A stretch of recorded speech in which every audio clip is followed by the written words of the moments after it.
మన VVIT university, absolute discipline, absolute education.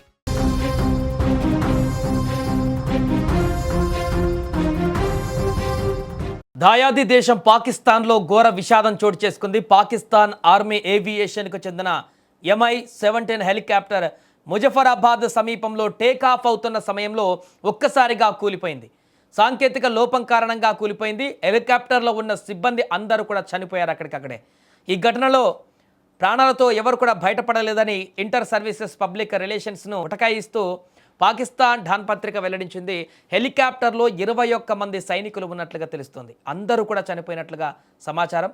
ప్రమాదం జరిగినటువంటి వెంటనే సహాయక బృందాలు ఘటనా స్థలానికి చేరుకొని గాలింపు చర్యలు చేపట్టాయి. అయితే ప్రమాద తీవ్రత ఎక్కువగా ఉండడంతో ఎవరు కూడా ప్రాణాలతో బయటపడలేదని అధికారులు వెల్లడించారు. హెలికాప్టర్లో ఉన్న సైనిక సిబ్బంది దేశ సేవలో అమరులయ్యారంటూ పాకిస్తాన్ సైన్యం పేర్కొంది. ఈ ప్రమాదానికి గల ఖచ్చితమైనటువంటి కారణాలను తెలుసుకునేందుకు ఇప్పుడు పాకిస్తాన్ ఆర్మీ దర్యాప్తు ప్రారంభించింది. సాంకేతిక లోపమే ప్రమాదానికి కారణంగా ప్రాథమికంగా భావిస్తున్నప్పటికీ పూర్తి వివరాలు విచారణ అనంతరం వెల్లడయ్యేటువంటి అవకాశం ఉంది. ఎందుకంటే ఈ మధ్యకాలంలో పాకిస్తాన్ ఆర్మీ అధికారులపైన వరుసగా దాడులు చేస్తున్నటువంటి వారి సంఖ్య అక్కడ వారి దేశంలోనే ఎక్కువైపోతుంది. అక్కడ ఉన్నటువంటి టెర్రరిస్టులు కానీ, మిగతా రెబల్స్ కానీ, అక్కడ BLA కానీ వీళ్ళందరూ కూడా లక్ష్యంగా చేసుకుంటుంది పాకిస్తాన్ సైన్యాన్ని. కాబట్టి ఈ యొక్క అంశాన్ని అంత ఈజీగా తీసుకోవట్లేదు పాకిస్తాన్ డిపార్ట్మెంట్ కూడా.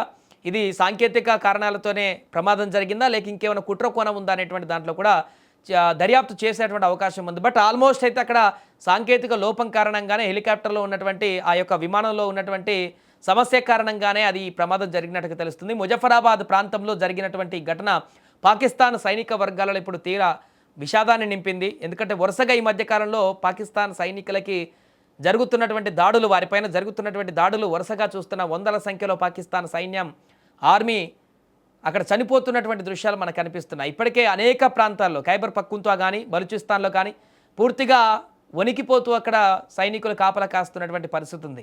ఇలాంటి సందర్భంలో సేఫెస్ట్ ప్రాంతాలలో ఉన్నటువంటి ఇక్కడ కూడా ఈ యొక్క విమాన ప్రమాదంలో చనిపోవడం అనేది తీవ్ర భయాందోళనకు గురి చేస్తుంది. ఈ యొక్క ఘటన పట్ల అన్ని కోణాలలో అన్వేషణ కొనసాగించి భవిష్యత్తులో జరగకుండా సైనికుల రక్షణ కోసం అక్కడ ప్రభుత్వం చర్యలు తీసుకునేటువంటి అవకాశం ఉన్నట్టుగా కూడా కనపడుతుంది. ఏదేమైనా కూడా వరుసగా జరుగుతున్నటువంటి విమాన ప్రమాదాలు పాకిస్తాన్లోనే కాదు ఎక్కడైనా కానీ ఈ మధ్యకాలంలో మనం జరుగుతున్నటువంటి ప్రమాదాలు చూస్తున్నాం. ఎక్కడ పడితే అక్కడ ఈ విమాన ప్రమాదాలకు సంబంధించినటువంటి వార్తలు నిత్యం ఎక్కడొక దగ్గర వినపడుతున్నాయి. సాంకేతిక సమస్యల ఇతరత్రాన ఏదైనా కానీ వాతావరణం బాగాలేకపోవడమా, ఎక్కడ ఒక దగ్గర చోట అయితే ఈ యొక్క ఎయిర్లైన్స్కి సంబంధించినటువంటి ప్రమాద ఘటనలు మనం చూస్తూనే ఉన్నాం. అక్కడ ప్రాణాలు కోల్పోతున్నటువంటి సందర్భాలను కూడా చూస్తూనే ఉన్నాం. తాజాగా ఈ యొక్క అంశం కూడా ఇప్పుడు సోషల్ మీడియాలో వైరల్గా మారింది. మనం విజువల్స్లో చూడొచ్చు ఆ ప్రమాదం ఎలా జరిగిందో దానికి సంబంధించినటువంటి స్పష్టమైనటువంటి దృశ్యాలు కూడా మనకు కనిపిస్తున్నాయి.